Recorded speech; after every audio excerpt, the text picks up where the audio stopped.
Hi everybody. This is 5D today. This is the last part of Unit 5. Listen, I just realized something that perhaps you don't know, especially those of you who find I speak a little bit too fast, or who maybe could do with subtitles. There is this option when you play on your computer or even on your mobile as well. There's the option of having subtitles. So I'm speaking to you and you can read what I'm saying, okay? Another thing is, I remind you that you can play the video more slowly. You go to settings, that's ajustes, and you can adjust the speed of the playback. So maybe make it 75%, or in any case, I would be speaking more slowly, and if you can read it, then you shouldn't have too many problems. It would be much easier. Okay, so we start with Unit 5. I have nothing on the screen today because I realized that it was difficult to see, and anyway, you have your book, so we'll just work on your book. And we're doing this today. We're doing this. We're going to study a specific case. That's the hotel Apfelsign, if you pronounce it in English. But the word is really German, so it would be Apfelsinne, whatever. That's the name of the hotel that we're going to study. You need to be looking at page 46. All right. On this page, there are 5 reviews. Such as you can read on TripAdvisor. Reviews, was that in Spanish? Reseñas, críticas of an establishment, of a hotel, of a restaurant, etc.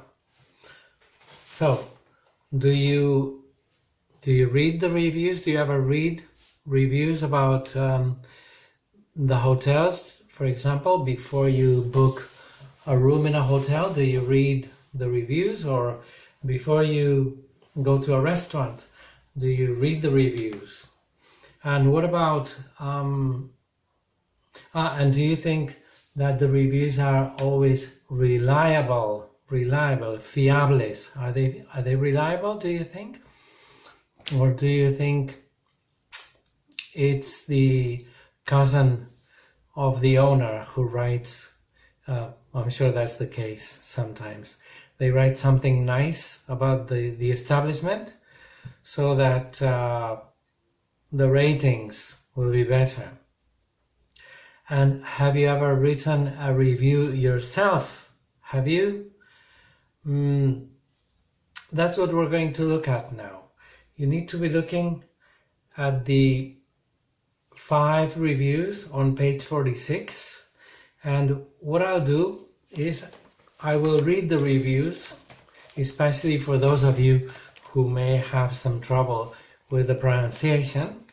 And I'll give you, well, we will stop whenever we find an interesting vocabulary item. So here's number 1. We ate in the hotel 2 nights and the food was fantastic. The only problem was that the service can be a bit slow. They seemed short-staffed in the restaurant in the evenings. In general, the hotel staff were friendly and helpful, but the staff at the cafe weren't very attentive. Okay, so here we have the expression short-staffed. They seem short-staffed. That means they were short of staff. So that would be in Spanish literally cortos de personal. Okay, so not enough staff. The hotel staff were friendly and helpful, que te ayudan, serviciales. Number 2, we were disappointed that there were no coffee, tea making facilities in the room. No fridge and no air conditioning when we stayed there in the summer.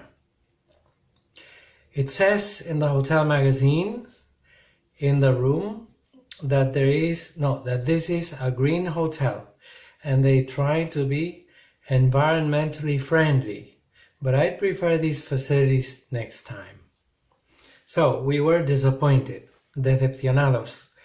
There were no coffee, tea making facilities. No, ningún. There were no facilities. No había ninguna. This is the same as there weren't any. Okay? No is the same as not any. Number 3. The room was spotlessly clean and very comfortable, but small, like a lot of European budget hotels. The shower was great. My only small complaint is that the towels were very small and thin, and I'm not. So let's have a look. Spotlessly clean. Spot means punto, marca, mancha. Okay, so spotless, that would be sin mancha. Spotlessly, li is mente, but let's say spotless is sin mancha, o sea, this would be like inmaculadamente limpia, spotlessly clean. It's a set phrase. It talks about budget hotels. Budget hotels are, remember, they are cheaper hotels for travelers who travel on a budget. So they need to be looking, the budget, plan de gastos, they need to be looking at the budget to decide whether they can afford something like a meal in a restaurant or they don't have enough money. Okay, budget hotels. Budget is presupuesto o plan de gastos. Number 4. The big issue for me was the service, which was slow and amateurish. The big issue. You can pronounce issue or issue. I waited for 30 minutes to check in. There was only one receptionist on Friday evening, but there were usually 2 or 3 people on reception the rest of the weekend. Really disappointing. The big issue is la gran cuestión. Normally this means the great problem. Okay, an issue is a problem.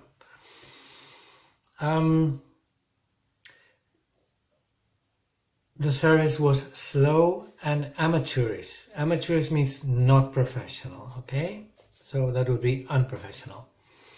And finally, we come to number 5. The only negative thing I can say about the Apple Cine or Apple sign is that there is very poor lighting for reading at night, but I suppose this is because they use energy-saving bulbs. So, very poor lighting for reading. Lighting, iluminación, lighting.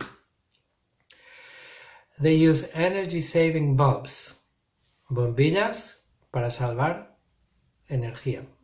I mean, bombillas para ahorrar energía. This is what we call in Spanish. What do you call this in Spanish? Bombillas de bajo consumo. Okay, so now we have read this. At home, you will see in the study guide, you will be asked to make a list of the good things of the Apfelsign Hotel, okay? And also a list of the bad things and possible ways to resolve the problems. Right, so we are now going to do a listening. This is the listening on page 47. It's 5.7. We have staff talking about some problems at the hotel. We hear 4 people speaking, okay, 4 passages. So what you need to do is you look at the book here and you need to complete the paragraphs with what's missing, lo que falta, okay? Then we'll have a look at the key vocabulary, but there is not much. Anyway, let's have a listen. I've changed the computer. This one is much better, and the sound is better, which is why I got it. Are you ready? Remember to press pause to listen again whenever you need to. Let's go. 1. Most European guests are happy with the room sizes. It's usually the North Americans and Australians who expect bigger rooms. We should offer guests an upgrade to a junior suite on check-in if one is available. It's only another 10 euros and the room is twice the size. Also, we should email in advance and tell families what to expect if they want to put a child's cot in the standard rooms. 2.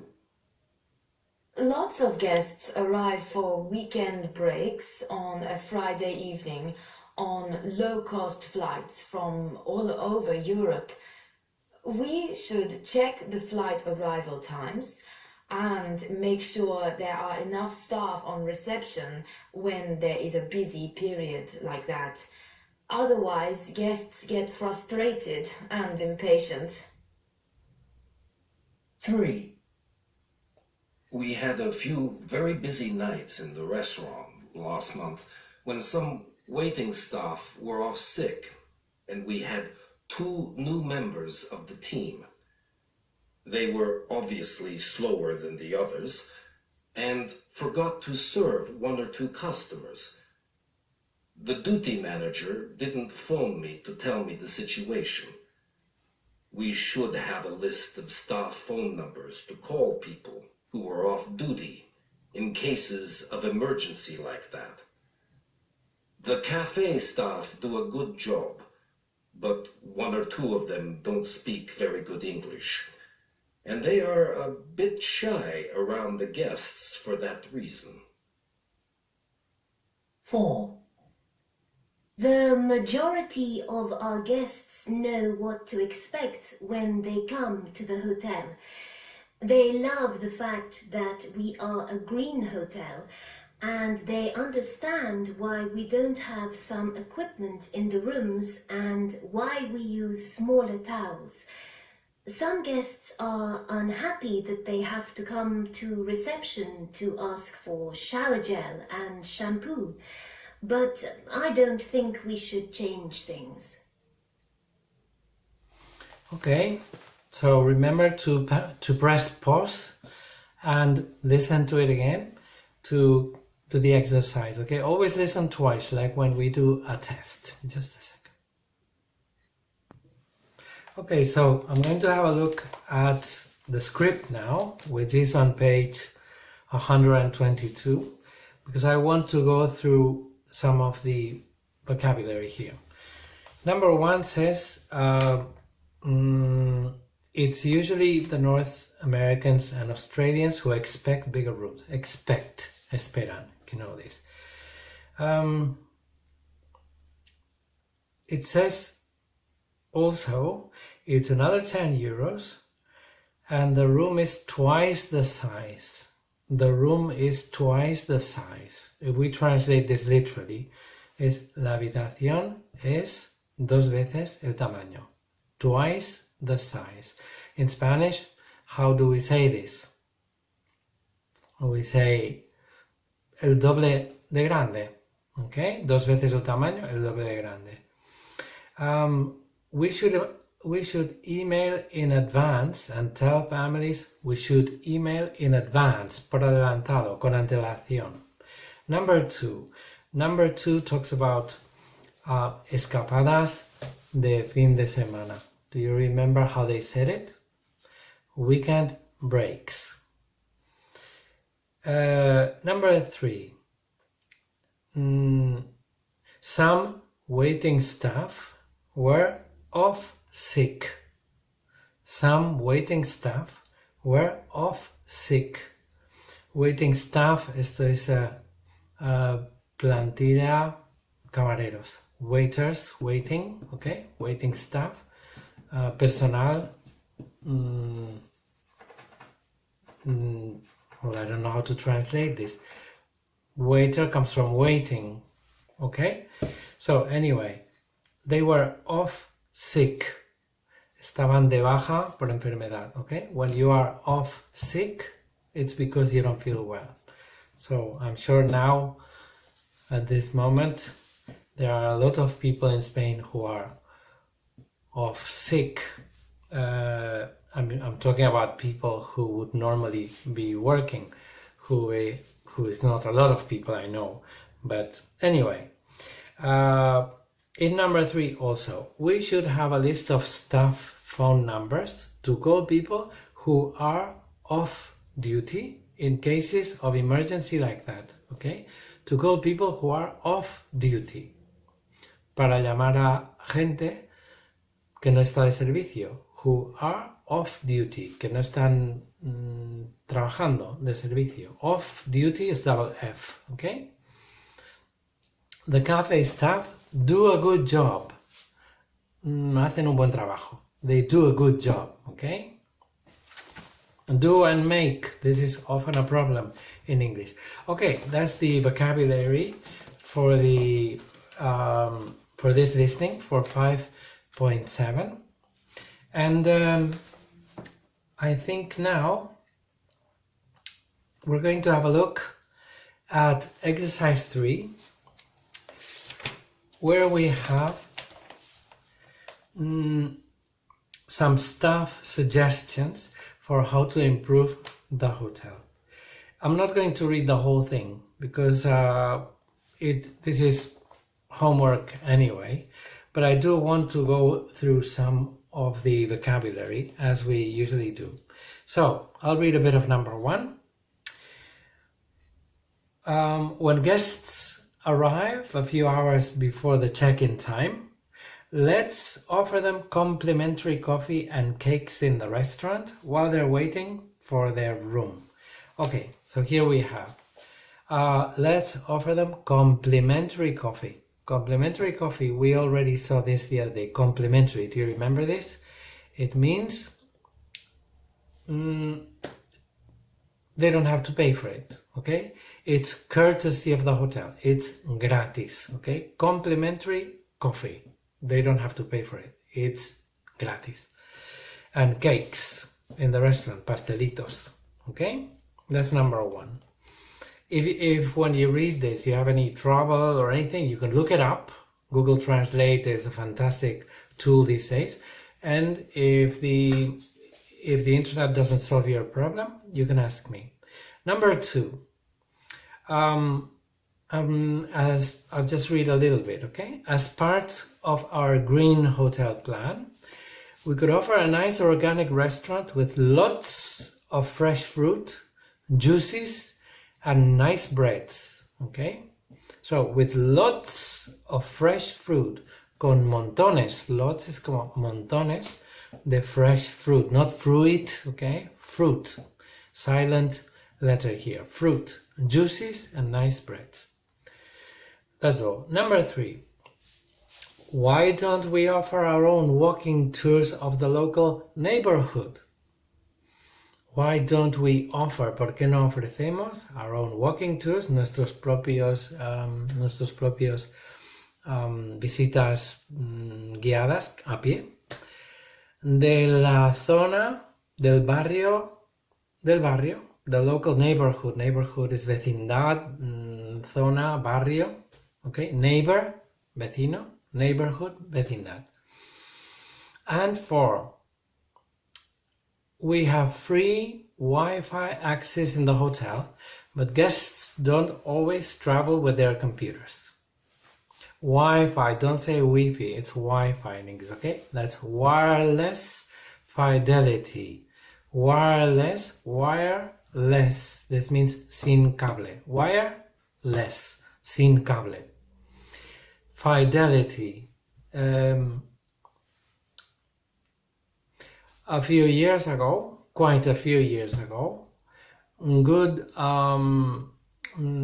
sound systems were labeled high fidelity, alta fidelidad, high fidelity. Now they've taken the same label and they talk about Wi-Fi, that's wireless fidelity, okay, or fidelity. Right, we could lend them a laptop to use at no extra charge. We could lend them a laptop to use. Podríamos prestarles, lend, to lend somebody, a laptop to use, a laptop, un portátil. Remember, laptop, remember you have two types of computers. Basically, you have desktops, desktop computers. That's computers that you put on top of your desk, and laptop computers. They are computers that you put on your lap, en tu regazo, okay? Sobre los muslos. So, we could lend them a laptop to use at no extra charge, sin cargo extra, okay? Notice the preposition at no extra charge, okay? And I think that's it. For Unit 5, I will publish the study guide, and I still don't know if I will keep the same two sections, because we had attended work and CST, but now I don't know, attended work is different because you're not there. So for example, we don't do pair work, we don't do class discussion, so everything changes. I don't know, I'll think about it and publish, and then we can talk about it. All this has to be, well, we have to keep making changes to improve our product, sort of thing. Before I finish, I would like to go through the study guide, Unit 1, okay? If you remember, study guide includes attended work and then CST. And the last thing of the CST is exam practice, something which prepares you for the exam. I still don't know what kind of exam we're going to have, but in any case, the exercise is good. So now what you should look at is at your study guide, open your computer, and look at the CST section E, exercise 1. Actually, this is just one exercise. It's a translation of 6 sentences, actually, okay? You already gave me this, and you probably have a copy. Have a look at your copy, and if not, you'll remember anyway. The first sentence was VFR, significa visitar amigos y parientes. Okay? So that in English would be VFR stands for visiting friends and relatives. Okay?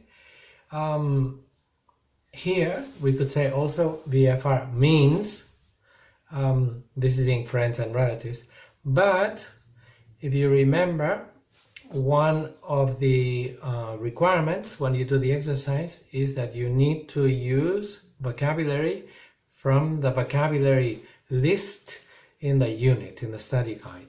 And significa, what we have there, stands for. Remember that this is used for when you talk about acronyms, initials. For example, USA stands for United States of America, etc.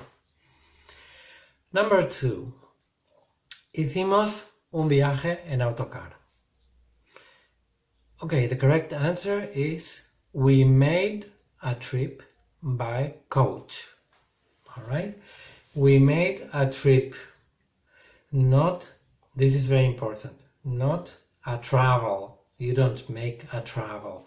Travel is only the verb. For example, I travel very often, or an uncountable noun, but you never say one travel, never, okay?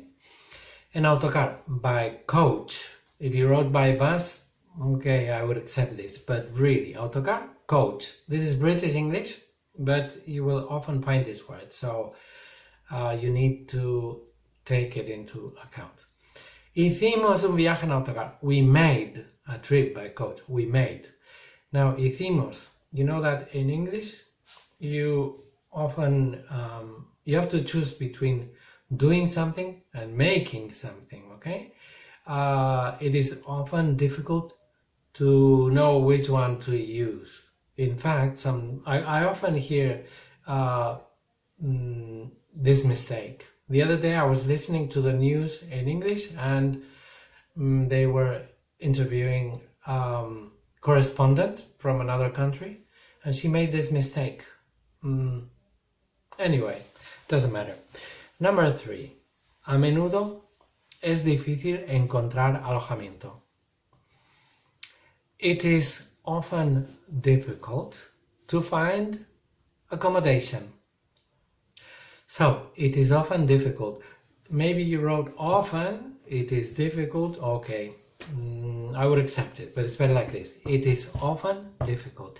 Remember to use it. It is often, not just is, okay? Is, as I always say, is a little word that needs company, always needs company. It is, he is, she is, something is, not just is, okay?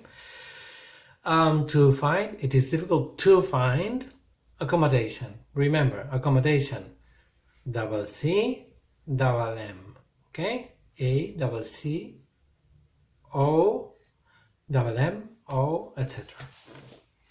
4. Hay un camping cerca de mi casa. I don't know what you wrote, but this is a very common mistake too. The correct answer is there is a campsite near my home.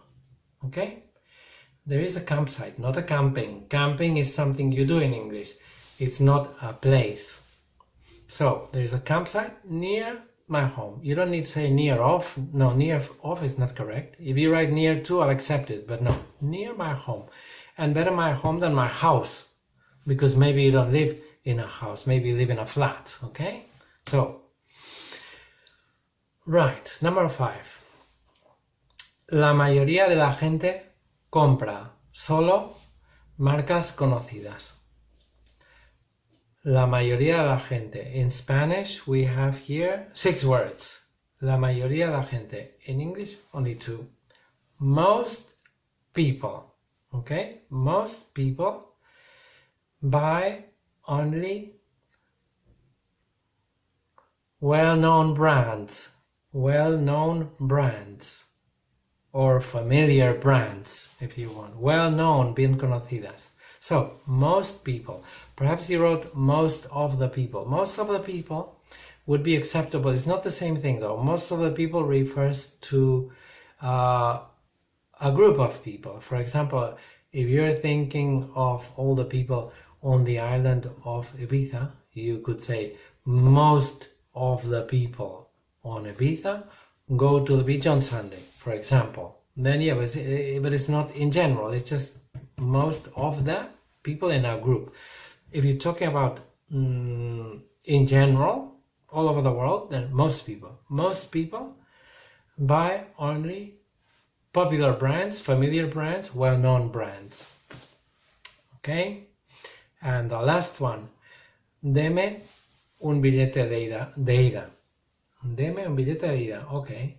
This is in the workbook. Okay. So, deme. Perhaps you wrote give me. Give me is the translation, but it's not very nice. It's not very polite, and it would sound very rude in English. No deme. Okay. So, can I have, or could you give me if you want? Can I have a single ticket? All right, a single ticket, un billete de ida. That's British English. In American English, a one-way ticket. So, can I have a single ticket? Or can I have a one-way ticket? or can you give me whatever, right? But not just give me, okay? I think that will be enough for today. We've come to half an hour, and I'm very pleased because I have managed to make the video in one piece, not two.